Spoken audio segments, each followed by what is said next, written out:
Bueno, después de Restos de Almanaque, el libro que publicas, bueno, que no publicas, porque realmente lo Que no publicas publico. mucho tiempo después, es Tiempo de Apocalipsis, ¿no? Y yo quisiera que me explicaras la historia de este libro, que sé que tiene una historia muy, muy particular.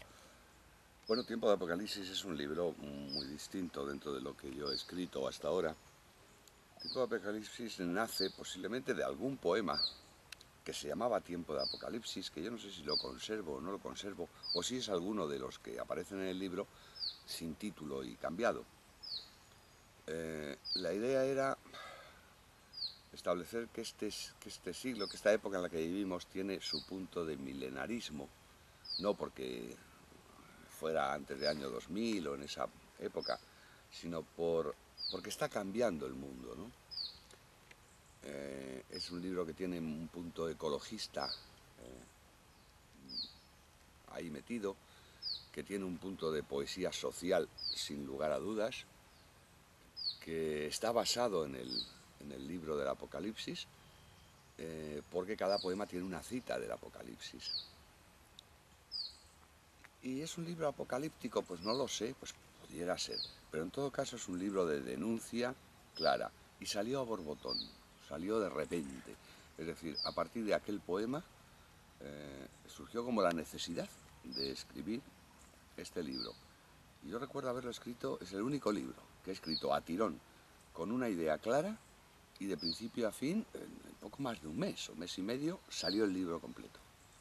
Lo presenté a varios concursos y nunca tuvo suerte. Es un libro difícil, complejo, extraño. Y al final, pues cuando publiqué mi poesía reunida, metí el libro como uno más y así se publicó, abrigado por sus otros hermanitos, porque él solo no... Un libro demasiado social y demasiado intencionado para que se mantuviese por sí mismo. Curioso, ¿verdad?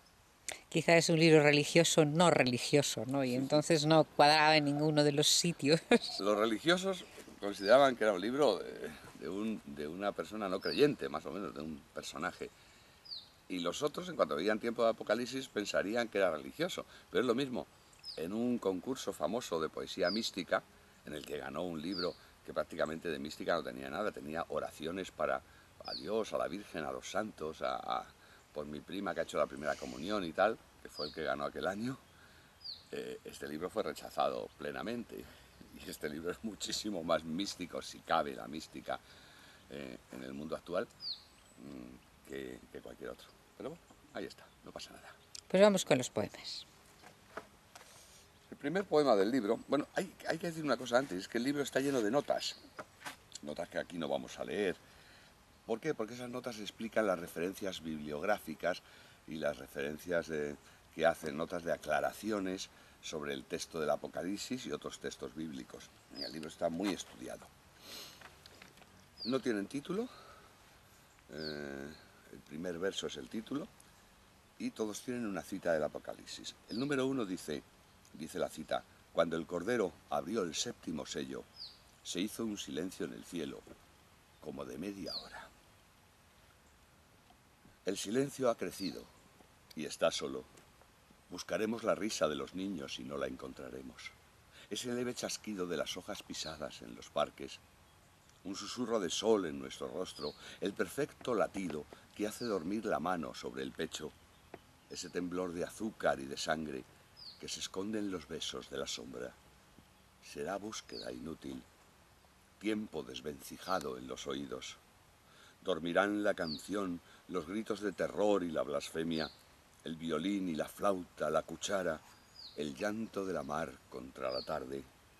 No sonarán las copas ni el vino de las copas, ni el viento en las ventanas o la lluvia, ni la tenue palabra de los enamorados.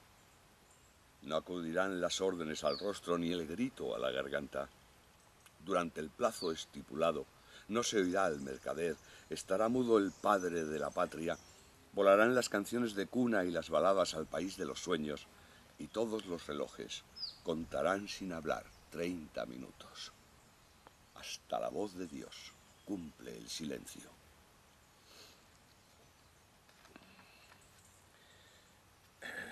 En ese mismo tono, es un tono apocalíptico. Incluso el lenguaje a veces quiere recordar esa forma de hablar del apocalipsis.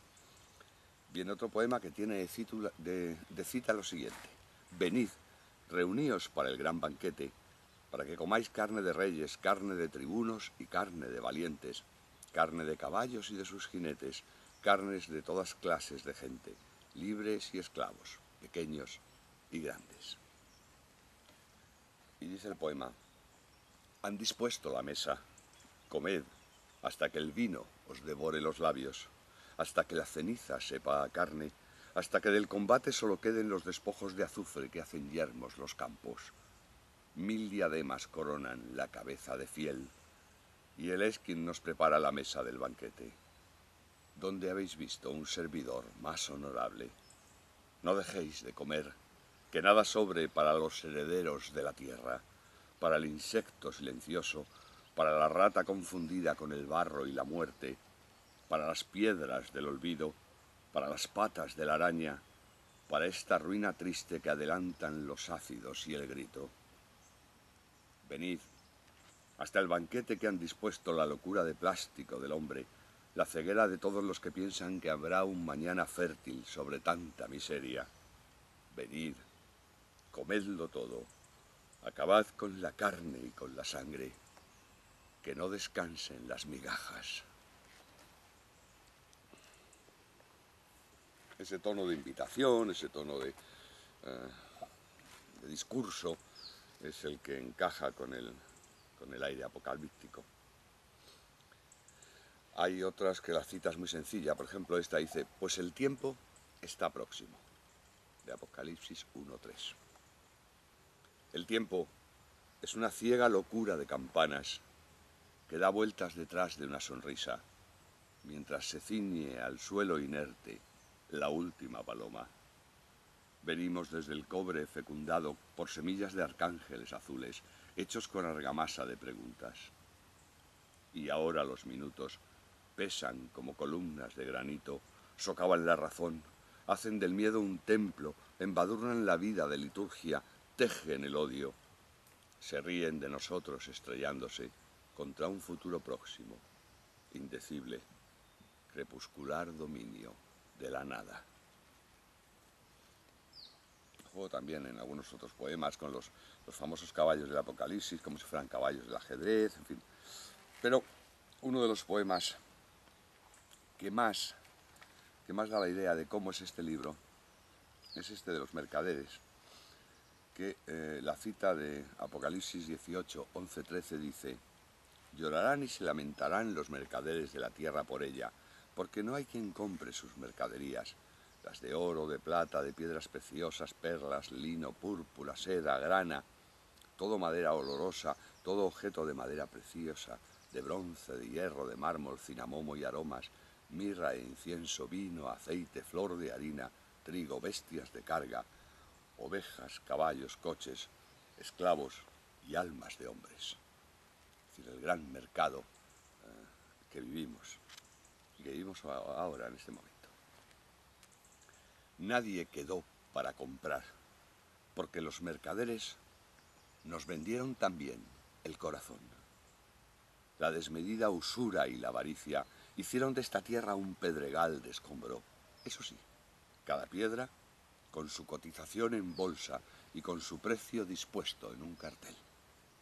No queda nadie a que vender tanta chatarra. Mientras el hambre recorrió las calles, el desierto, los cauces de los ríos, mientras los inocentes eran objeto de la muerte, todo siguió vendiéndose, comprándose, todo siguió sobrando, pero siguió pudriéndose en las calles bajo los símbolos del lujo, tras la mueca del oro y del poder. Y ahora viene el dolor. Ay de la gran ciudad que se vistió de lino, de púrpura y de grana, que se adornó con oro y con piedras preciosas, porque en una hora solo se arruinó su riqueza. Ahora viene el dolor como si fuera nuevo. Se lamentan los dueños de la tierra que hicieron de la muerte su negocio, de la sangre una copa de ambrosía, de aquel daño lejano una estadística perfecta, para llegar hasta el siguiente minuto comercial sin contratiempos. No queda nadie a quien venderle cosa alguna. Hasta el alma fue pieza de mercado y es hora de acabar esta subasta.